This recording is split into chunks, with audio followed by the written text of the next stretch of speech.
You know the feeling when you start looking at a massive TV and the excitement is instantly mixed with a little dread. Will this actually fit my space? Will I end up paying for a feature I'll never use? What if the picture looks great on paper but feels flat once it's on my wall? Those are the exact concerns that keep most people on the fence, especially when the price tag is high enough to make you double-check the budget. I spent a good chunk of time digging through the specs, reading the tech write-ups, and watching a few hands-on videos to see how the Toshiba 85-inch Z670R actually behaves in a real home. Link is in the description if you want to check the product details on Amazon. First off, this isn't a TV that's trying to be a jack-of-all-things. It's an 85-inch mini LED display that leans heavily into a home theater experience while still being friendly enough for daily streaming and gaming. The biggest draw is the full-array local dimming with mini LEDs. In practice, that means you get deeper blacks in a dark movie scene without the halo effect you sometimes see on edge-lit panels. I tried a couple of popular streaming titles, one a sci-fi series with lots of neon glows and another a classic noir film with heavy shadows. The contrast held up, the bright parts stayed punchy while the dark areas stayed truly dark, which makes the QLED label feel more than just a marketing buzzword. If you're a gamer, the native 144Hz refresh rate is worth a second look.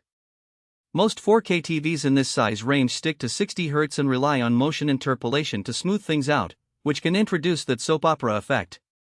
With the Z670R you get a genuine 144Hz panel, so fast-moving FPS titles or sports broadcasts feel fluid without any artificial smoothing.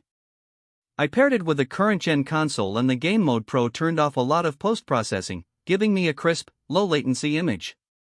The input lag was comfortably low for competitive play, and the higher refresh rate made motion trails nearly disappear. For anyone who spends serious time gaming on a big screen, that's a tangible advantage you can actually feel. Streaming is where the integrated Fire TV platform shines. Instead of juggling a separate box or trying to remember which remote controls which device, you get a built-in Fire TV experience that's ready the moment you turn the TV on. The interface is snappy, and the Press and Ask Alexa button on the remote lets you search for movies, control smart home devices, or check the weather without ever pulling out your phone. If you're already deep into the Amazon ecosystem, the convenience factor is hard to ignore. It also means you don't have to worry about firmware updates breaking compatibility. The TV receives regular Fire OS updates directly from Amazon. Audio is another area where Toshiba tried to step up. The REGZA Power Audio Pro with a dedicated bass woofer pumps out a richer low end than you'd expect from a flat-panel TV. In a medium-sized living room the sound fills the space well enough for casual movie nights, and the built-in Dolby Atmos processing adds a sense of height to explosions or ambient soundscapes. You won't replace a dedicated AV receiver, but you'll notice a clearer, more immersive experience compared to a standard TV speaker set. Now let's talk about the practical side of bringing an 85-inch screen into your home. First, you need to give it the viewing distance it deserves.